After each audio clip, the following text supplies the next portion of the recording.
Good evening, good evening. Welcome all, welcome all. Welcome to TCP Live, Man Cave 2021. As you come in this evening, we ask that you greet each other. If you're on Facebook Live this evening, go ahead in the comments and share some TCP love, some handshakes, some hearts, some hug emojis. All my fellas, tonight we are hanging out with my fellas. Put those fist emojis and those muscle emojis in the comments so that we know that you're with us this evening.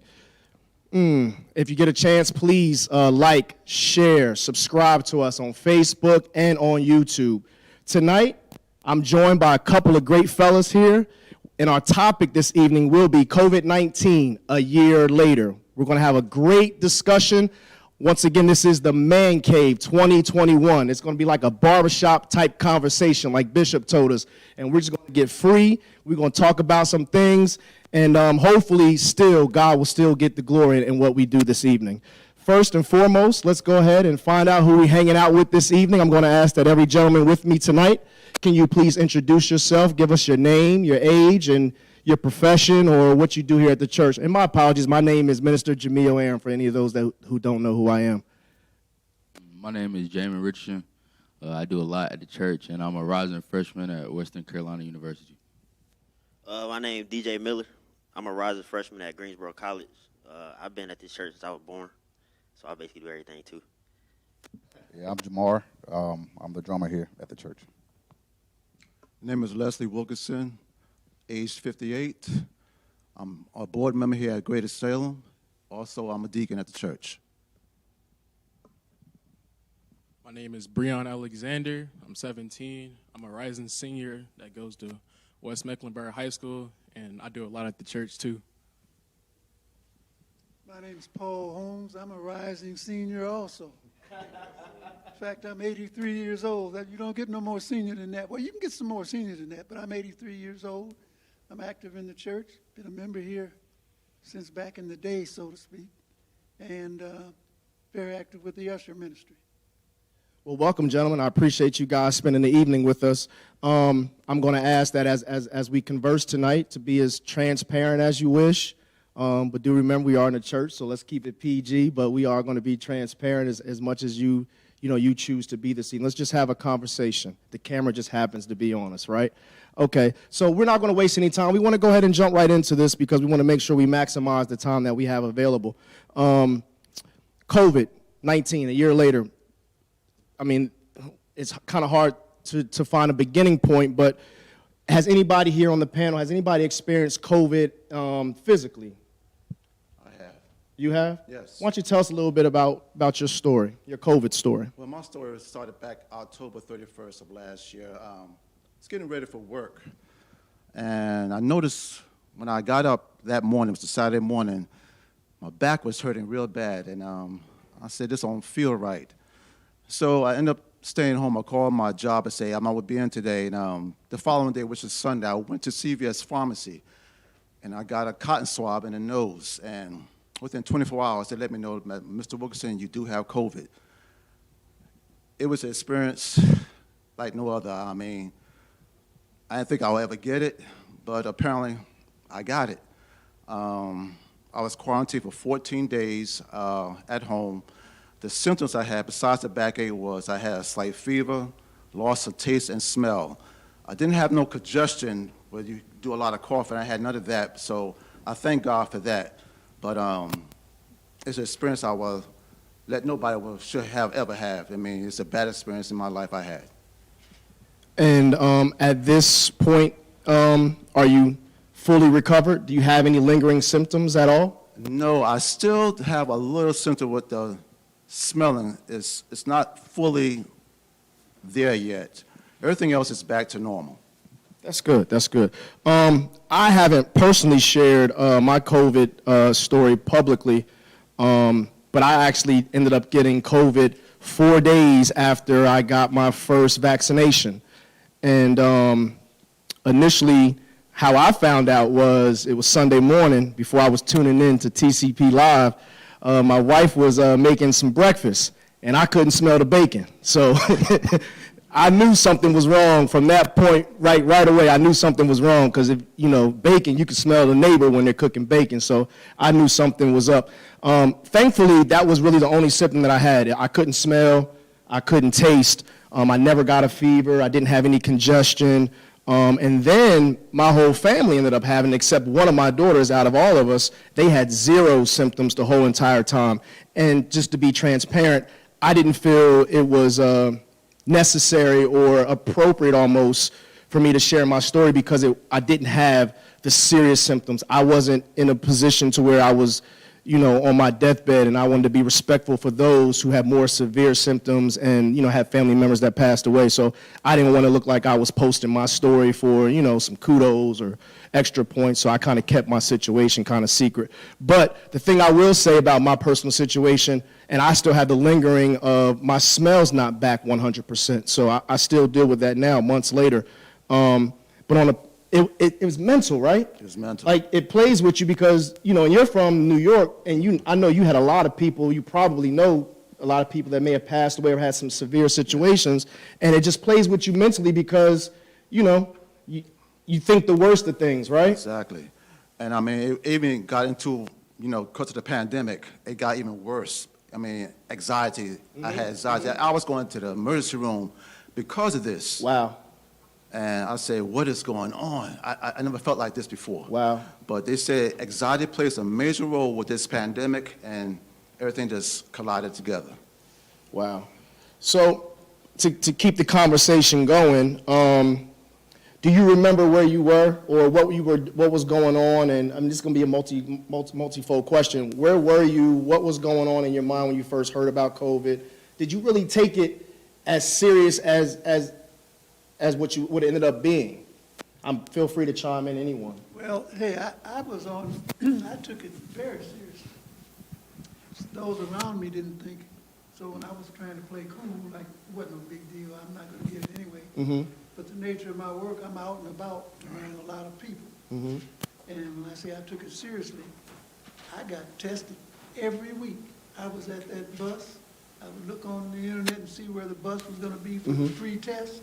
I got tested every week. I was on defense. Now, was that required by a job, or that was just a personal decision? That was a personal decision. I got tested every week, and it didn't cost anything. It was free. The test was free. So I went every week and got tested. Wow. Okay? And I was concerned what it was going to be that next week. Had no symptoms. Because of my age, I felt I was vulnerable, okay? But because of my health, which, thank God, I'm very healthy, and I was still being active and around a lot of people, I had no symptoms whatsoever. And to this day, I haven't had any symptoms. I thought maybe I would because you're on alert. Right. One time, you say, uh-oh, I wonder what that is. Right. Just one little cough and That's right. Or my nose running, that kind of stuff. So you're checking yourself. Yeah. So I went through those things, but I think I was on defense the whole time. Played strong defense. And part of that, around that time, that was January, February, March, you start getting to the spring, allergies set in. Correct. So the symptoms you have for allergies, you oh boy, I must have COVID. So there's that mental aspect once again. Anybody else have any comments on, where were you? What were your first thoughts? How serious did you take it when you first heard about it? I was at school. I was in Spanish class, and they had shut the whole school down, and they basically said somebody had caught a contagious disease. So I'm like, what? So we didn't go back to school for that whole week. The next week, the whole city was shut down. It all happened just fast. So when that happened for you, how much information did you have, or you looked at it like, well, we get a week off school, or did you really think there was something serious going on? Where were you mentally when that first happened? I mean, honestly, I wasn't really tripping about it. I took it as, like you said, we got a week off school, so I'm just chill for a little bit. But then you see more people on the news starting to get it, so I'm like, I had to do my research a little bit. That makes sense. As for me, in the beginning, I didn't take it as serious just because it was something new, and I was thinking maybe it was something along the lines of maybe the flu or one of those type things. So when we got our first case here in Mecklenburg County, I was like, hopefully they can get those people, quarantine them and everything would be fine. And then you start hearing more stories about, this person died from it and that person died from it. So it got to the point where it was just like, you need to take a hold on this. You need to get serious about it. You got a family. You got kids. Like, protect yourself. Vitamin up and do what you need to do to make sure you're safe, make sure your family is safe. So did you quarantine right immediately when it was pretty much said to do so, or did you kind of, because like I said, the seriousness didn't really hit home immediately. For me, actually, it took a little bit until someone I am close with and I spent a lot of time with during the time, and they ended up with COVID. I still didn't really realize how serious it was. So I didn't immediately just quarantine and, I guess follow all the CDC requirements or suggestions. Did you just jump right in and say, hey, because you have a family, did you just jump right in and say, hey, I don't know everything that's going on, but I'm just going to keep my tail in the house? And well, I was considered essential, so I still had to work. Okay. Still had to work. So I would go to work, come home, I'm stripping down in the garage. I'm leaving everything in the garage, going upstairs, showering, immediately. Just because I'm out there in the field, I'm out there, working in this mess, and I'm like, I just got to avoid bringing this home. I got to avoid, bringing this to my kids. And I saw them, go through a situation where it was like, they can't go outside and play with their friends. In my neighborhood, I'm that dad. I got the basketball goal, I got the trampolines, and the neighborhood kids want to come over and play all the time. So I'm like, no, Haley, you can't come play. No, AJ, you can't come play. I don't know what your mom had. I don't know who they've been around. No, you can't come over. And, that's just one of the precautions that I took with, with my kids. And did they understand? At first they didn't. And I believe as a child, it's hard to understand that. Right. I want to get up and play. Right. I got to stop my life, me getting up playing, watching YouTube, going outside, riding scooters, riding bikes, hoverboards. I got to stop that for what? Yeah. But I didn't want to instill fear in them, but I let them know that it was very serious. Thin line between, keeping them informed, but yet not having them spazzing out over the fear aspect of it. Yeah, definitely. Makes sense. And you touched on it a little bit. Let's get into that. How did COVID, or if it's still even, affect you professionally or financially? Did your jobs shut down, or your careers or your businesses shut down? Did you have to change up what you had going on financially? How did that work out for you, gentlemen? Well, I work for the post office. We don't shut down. Gotcha. Rain, sleet, or snow, right? That's right. Rain, sleet, snow, COVID. But what we did do at the job, we had to mask up every day, even until this day. It's mandatory. Yes, they lift up restrictions, but at the post office, you still have to come in with your mask. We have vendors and other people come in. They don't want to be masked up. I have to tell them you have to mask up to come up in here. So I'm glad they're doing that and take it more serious, because apparently they didn't take it serious still, coming in without the mask on. Do they have attitude with it sometimes? Yes, they do. But the job I have, and I'm over a lot of people on the dock. I work on the dock. And the truck drivers come in, deliver the mail, or they come pick up mail. They don't want to come with their mask on. So not general public as customers, it was the actual workers themselves. Yes. So if you don't want to come in with your mask, I cannot serve you, because we take this serious. So financially, you didn't. There was not a separate. You pretty much worked the whole pandemic. Day. After I was quarantined for 14 days, I went straight back to work. Gotcha. Oh, at your 14-day stint after your COVID, you went right back to work. Yes. Gotcha. How about you? I'd like to throw in professionally the nature of the work that I do, and I said I was on defense. I kept working. I'm out and about among a lot of people. I'm just as liable to be interviewing applicants for employers as I am to be mowing someone's lawn. The nature of the work that I do. So everyone here sounds like they were in the same ballpark as me. Hey, we were being careful. But us folks, Statistically, it even shows now, we weren't being careful. Mm. It shows up there among blacks. We were catching it more than anyone else. Now, because of the systemic racism, et cetera. But I think that was just, on our part, systemic not paying attention. Systemic not being careful of your own. Was being a little hard-headed. Okay? And statistically, it bears that out. For the reason. But glad to hear that every one of us sounded like we were defensive, but at first, we weren't. But again, because of my age, I was very defensive and still am, because I'm still not going off to restaurants, et cetera. I'm not hiding, et cetera. Right. But I'm wearing my mask and I'm doing the things on paper that you're Right. supposed to be doing. As you should be, being safe. Absolutely. So the other aspect of that is, it had an effect on some of us financially and professionally. We've got some gentlemen here who are experiencing, some side effects, if you say so, in regards to school. Sports took a hit.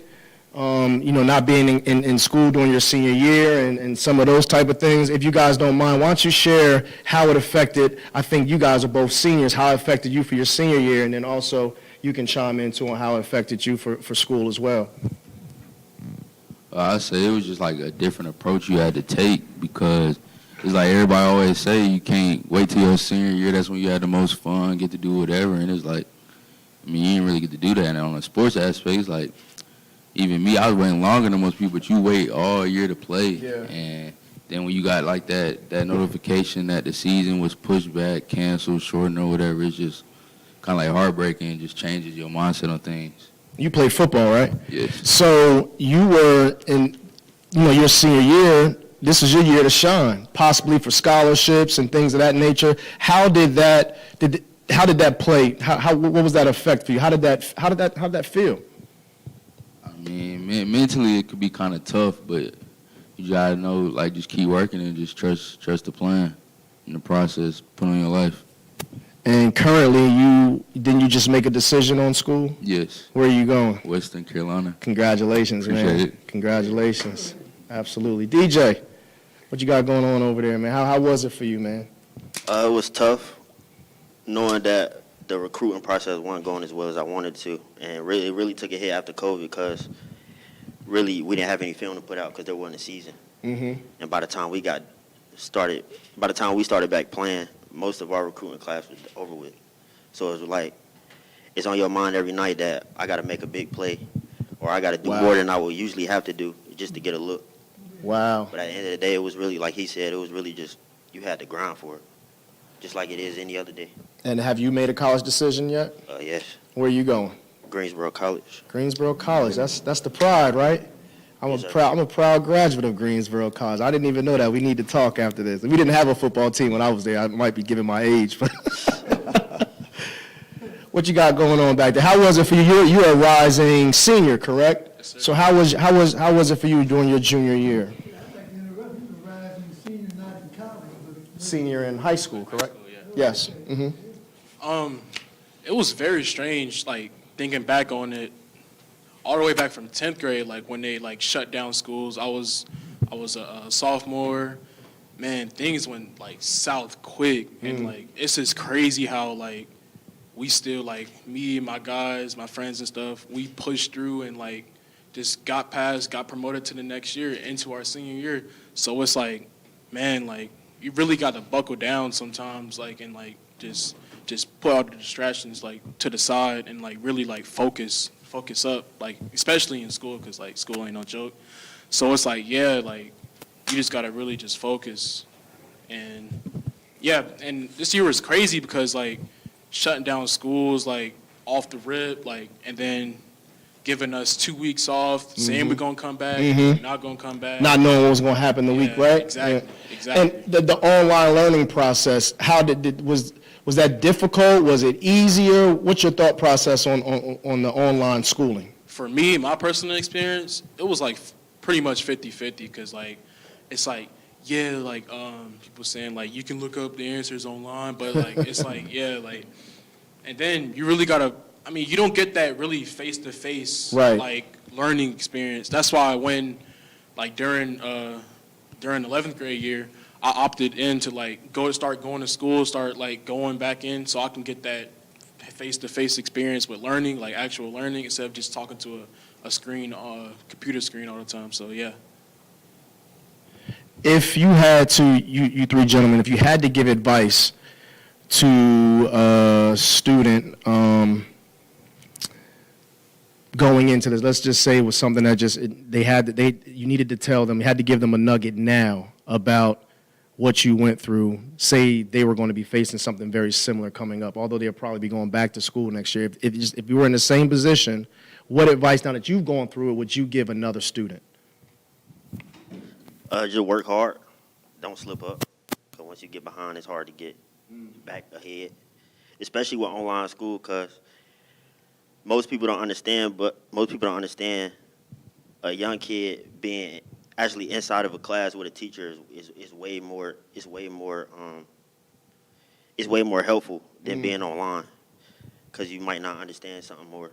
And the issue with that is everything not online.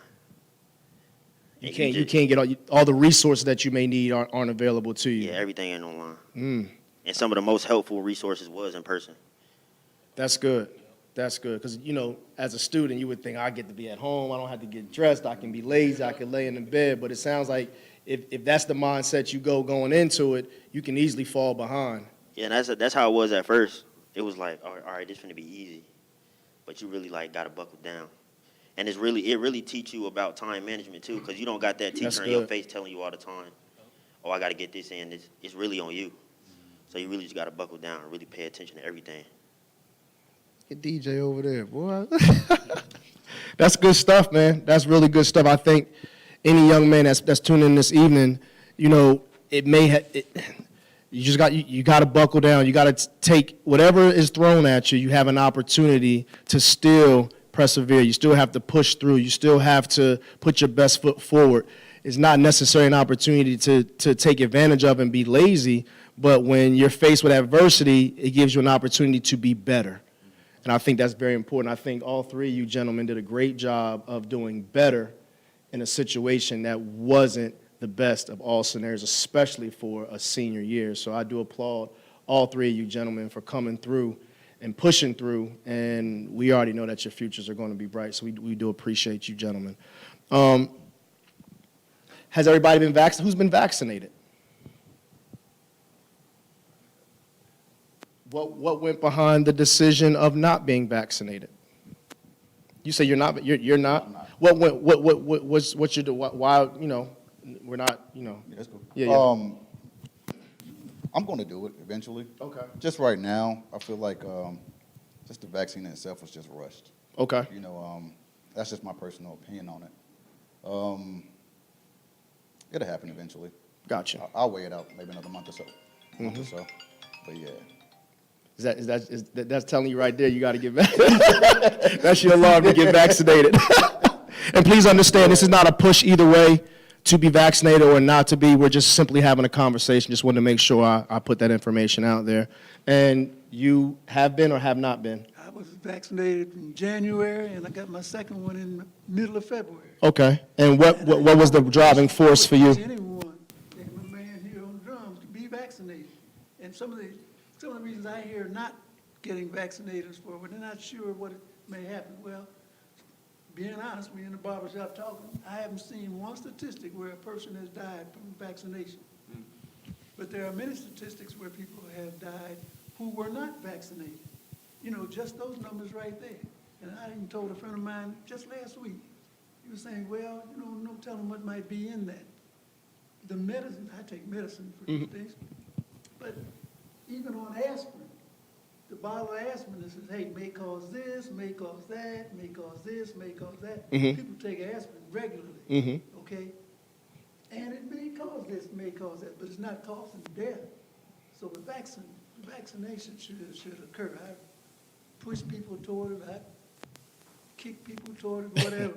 You do need to be So your stance would be that the pros outweigh the cons, for sure. Big time. That would be your stance. Big time. Okay. Yeah. Brother Leslie? As a matter of fact, I'm going to be vaccinated tomorrow. I'll get my first shot tomorrow. Okay. The reason why I stalled on because I didn't know what they are injecting in you. I don't know what that stuff they put in you. And like you said, there has been no deaths And I was going to wait 6 months. This is the 6 months of the year. I said, well, Leslie, you see nothing happening? Go ahead and get vaccinated. But So what swayed you? The statistics? Yeah, The statistics, the sheer numbers is what changed your mind. yeah. Okay. Anybody else? You say you both have been vaccinated. Did your parents make you get it, or you put some thought process into it? I mean, at first I ain't really care, but I love the honesty. I had saw how it was affecting people who wasn't vaccinated, and my pops had got it first, and ain't nothing really happened with him. So He was a lab rat. yeah, he was a lab rat, but he came out with it straight. So I mean, I put more thought to it, and then we came up with the decision to go ahead and get it. And then I was going to college too, so it was safer. Okay. What about you? I say my mom kind of really pushed me to get it. I wasn't really messing with it at first, but I mean, when you think about it, it's just you had to do the best way you can to take care of your health. So if the scientists, the people that study this are telling you this is the best thing to do, then you got to take the right measures. So you definitely put some thought into it. Yeah. Absolutely, that's good. For me, I was actually, I was not against it, but I wasn't pro-vaccination at first. And then I watched certain people that I trust and I respect, they got the vaccinations, and once again, I saw that the results were positive. There wasn't any severe side effects or anything like that. And then I had took into account the fact that I'm in real estate, so I'm in the general public pretty often, and I would find it hard to sleep at night or to live with myself if I know that I'm the reason why someone got infected and then possibly passed or what have you. That might be a hard pill to swallow. So I figured, even if I start glowing in the dark 6 months from now from getting the vaccination, I'm gonna trust God that I'm supposed to be glowing in the dark, I guess, and they'll find a cure for that. So I'm laughing, but I legitimately had this conversation at home, and we laughed about it. I didn't hear. Breon, did you say you got vaccinated? No, I didn't get vaccinated. Oh, okay. Are there plans to be or not yet, or Yeah, for sure. no pressure? We're just asking. Like, my two peers here, like I look up to them, so like I might as well just get it. You know what I'm saying? Just off the gut feeling of like, dang, yeah, like you piggybacking off what you said, like I might be that reason why somebody might pass away and stuff. So yeah, I don't want to be that reason. You want to be, that would be Yeah. being responsible. Yeah. That's the way. Okay. All right. Well, we're having a great conversation. Once again, we do appreciate everybody who's on Facebook and on YouTube tuning in this evening, and to continue the conversation. Let's talk about now. It's a little bit over a year later. What effect has COVID had on you now? What has changed? Your daily regimen? What's changed in your permanently? What's happened? Maybe we are here in church. Has something changed for you spiritually? What's the change been now? Where are you now? For me, I learned to trust God more. It humbled me. Sometimes we got to go through some things in life, and apparently this has been one of them, the COVID. Not that I didn't trust him before, but I got more into my word because of this COVID. And I learned, I got into my scriptures and listened to a bishop and things on TV, but T.D. Jakes, I said, something behind this. And I'm glad that I get COVID? Not really, but then again, I am glad I got what I did because, like I said, I learned to trust him more. And it humbled me, and I look at life more better now. Wow, I'm going to leave it at that. that's good. That's good. Sometimes it takes adversity or going through something to really appreciate what you have. I know I learned, for me personally, I learned that I didn't need as much as I thought I needed. I didn't have to be out and about as much as I needed to be after quarantine. I didn't need to be in the mall shopping as much. You learn to live with what you have, and then also to lean on my relationship. Not being able to come to church, I personally leaned on my relationship more with Christ. For me, it was to see somebody who I look up to as almost like a Superman, which is our pastor, Bishop Porter, when he had his bout with COVID. And that's really when I decided to really take it serious when he went through, and to hear his story, I really started to take it serious then. But life just, you look at life a little bit different when you go through something. So am I proud? Am I, like he said, am I happy that I got it? No, but I also know that it was a situation to where, if it had to be, it was. And I'm going to learn something from this. You can take a loss, or you can learn a lesson. I decided that there's something for me to learn here. So I spent 10 days in the house with my family in very close quarters, and I learned a lot about them, and they learned a lot about me. Thank God we made it. Thank God we made it. So what about you guys? That's my little story. Where are you? What's changed? Is there anything spiritually has changed for you? Has your relationship with God changed? Where you at? My spirituality, I turned mine up 2 notches. Just on my own. I listened to I replayed in my mind some of what Bishop had said. And the fact that he had it and it had dealt with it, okay? Hearing different ministers on TV, I turned it up. And then hearing gospel music, which I like anyway, I got into that even a little bit more. So my spirituality was turned up. That's good. That's good. Through those processes. What's changed? Mentality, the way you maneuver, the way you carry yourself, the decisions that you make. Really everything. You learn to slow life down a little bit. Mm-hmm. Kind of gave you a chance to be more aware of yourself. And You learn a little bit more thought time, right? You learn a lot about others, but you really learn a lot about yourself too. That's good. Good point. Yeah, that's very good, right? I feel like we all as individuals came out stronger because it let us know that we were able to adjust and adapt to whatever society threw at us. To go through the pandemic, I don't want to talk about politics, but with the president that we had and, the social injustice, and then we had the pandemic on top of that. So we're fighting 3, 4, 5, 6 different battles, but here it is, we still came out on top. We came out on top and we beat it. We're still fighting, but Right. we're definitely on the better side of it. Absolutely. So I feel like everybody came out stronger. And that everybody should be applauded for that. We came out stronger, definitely. And you pretty much worked, if you want to call it such, here at the church pretty much throughout the whole pandemic as well, right? Yeah. Not only that, but my job, workload increased. I'm waking up at 4:30 in the morning. I'm there to 6:30 at night, 7 o'clock at night, getting to rehearsals, dead tired after working 12, 13 hours. 4 days a week, but I'm still pushing out 55, 60 hours a week. Wow. I was blessed to still have a job, for sure, but it definitely took a toll on my body, for sure, and it definitely took a toll on me mentally. Just the workload and, being out there and still having to, be at church and be faithful to the ministry. It took a toll on me. It did, for sure. But, again, it made me stronger. Absolutely. It made me stronger. And you being here and serving, playing drums during a lot of the online services, how was that different for you? I hate to put you in the hot seat, but I'm curious to know how was that experience different on the worship side as well Yeah, it was very different. It made church more of a production.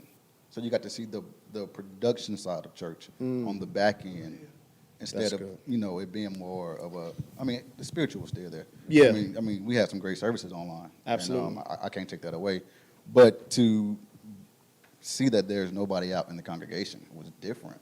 It's like I like to look over to my left and see Mr. Paul sitting over there, be like, "Come on, man, you got a grip on it." I love that. Merry Christmas. I fed off that, and I didn't get that on a Sunday basis. Yeah. I didn't get that on a weekly basis, so it was different. Yeah. It was different, watching Bishop preach a great message and not have a congregation to really back him up. And it's just like, I had to realize it's really an audience of one, really. I had to look at myself and say, okay, it's not about what I'm doing for the people, it's what I'm doing for God, what I'm doing for Christ. So. There it is. Yeah. There it is. There it is. Because, I mean, I can imagine from going from pretty much a packed house, so to speak, on every Sunday, you can get into the people and, when it gets to that hype moments, and it's easily to prime yourself, so to speak. But when it's just you, God, and one person with a microphone, Bishop at the time, you got to dig a little bit deeper, huh? And once again, we do appreciate the fact that you were here for us during that time, and you didn't skip a beat, literally, right, with the drums, literally, right? No pun intended. I'd like to add to that. Yes, sir. I missed him. I missed the music back then. That's where I am when I'm ushering. And he bad, okay? Yes, sir. And, He is. so I missed that aspect of the service as well. So, are you looking forward to getting back into the Now Four I Walls am. Church? Now I am. Now I am. I liked it when we were having the church in the parking. Okay? I love parking worship. Well, I was glad to be able to assist in helping with the parking, okay? Helping the security ministry. So, yeah, I'll be glad when we get started. I wasn't at first, but the last couple of weeks, I'm ready. The hesitancy of still being able to contract COVID is the reason why you were hesitant? No, it was just the attitude, the atmosphere. They were saying, hey, still wear your mask, still can't have but so many people in one spot. So I'm just honoring that aspect, just like I don't eat out, not eat out like a lot like I used to anyway, but I'm not ready to be eating out in a restaurant yet. Right. Not that I won't, I go in there and order to come out, take food home. But other than that, no, I'm not sitting down having a meal in a restaurant. But it's good to be. I'm looking forward to this Sunday because I'll be hearing them again. I thought about that, and I thought about him specifically. Leslie, socially, has things changed for you? Are you less likely to go out to eat, or less likely to partake in anything outside of the home, entertainment-wise? Have you been back to New York since? Yes, I have. How was that experience like? Just first question. Let's go to this because I'm curious to know. I've heard some stories. Well, they just opened back on May 19th. Open fully. I flew up there, and I was walking down on Fifth Avenue. A lot of stores has closed down because of the COVID. A lot of business has closed. That was shocking to see, but people were masked up. So that's something Governor Cuomo told them they have to still mask up. In the subways and on the buses, they have to still mask up. So it was an experience. Now, this is June. They fully opened, I think, a couple of days ago. I've seen some pictures, and it's getting back to wide. where it. It's wide open. Yeah. Because I remember at one point I had a buddy of mine post some pictures from New York, and I've never seen that before. Yeah.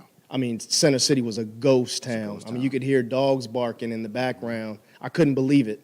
And as a real estate agent, most of them moved here to North Carolina. I know that for a fact. Oh, boy. Well, listen, I probably got another 20, 30 questions, and I'm enjoying myself hanging out with these fellas tonight, but we do have to cut this short. One thing I will say about every gentleman here that I know them personally, and I know that they all have a relationship with Jesus Christ.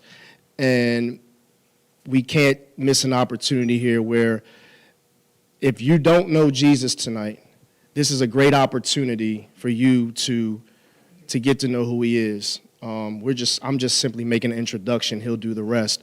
And it's very easy. If you have not made that commitment, it's just a simple prayer that you can say just like this.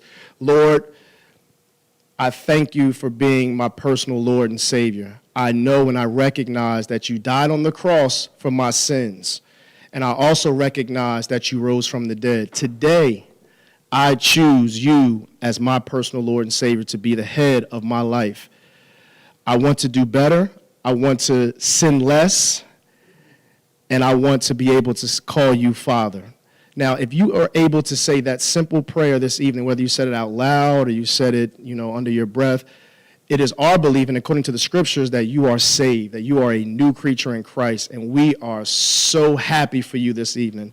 If you don't belong to a church, we are more than happy to be your church family. We will look forward to fellowshipping with you and speaking with you, praying with you, and helping you along your Christ walk. If you do belong to a church, we just ask that you simply just give your pastor or deacon or an elder, somebody at your church, a call. Let them know tonight that you gave your life to Christ, and they will be able to help you, further assist you from that point forward. If you don't have a church home, we would love to, like I said, be your church family. And we want to invite you tonight to give our church a call, 704-399-5448. Or you can inbox if you know anybody here personally on this stage or on this platform or the church website on Facebook. You can send an inbox there. We'll pray with you. If you don't have a Bible, we'll make sure you get that. But we want to make sure that the rest of your life is the best of your life because you chose Christ tonight. Amen. Amen. This is a perfect time also to, if you're giving tonight. We do believe that this church is good ground to sow seeds. So we're going to ask if you are tithing tonight to go ahead and get that tithe together. Go ahead and you can send it through Push Pay. We've got Text to Give. We've got Cash App. You can even bring it to the church, drop it in the drop box. You can put it in the mailbox. However you choose to get it here. If it's not your night to tithe, and you just want to go ahead and sow a seed into this ministry, like I said, we believe this is good ground to sow. We're not a flashy church. We're not using the money in any other way other than to forward the kingdom of Christ and the mission that we're on here at the church. Just go ahead and get that seed together and go ahead and use the methods that I spoke about earlier to go ahead and give that seed tonight. Well, I thank you all for joining us once again. I'm truly appreciative, and it was an honor to host with you gentlemen. I look forward to hearing and seeing and experiencing great things with you fellas. Thank you all for joining us. We pray that you were blessed, and then you were refueled by this word tonight. Do not forget, Sunday morning, tune in with us. And until we see you again, God bless you, and we love you.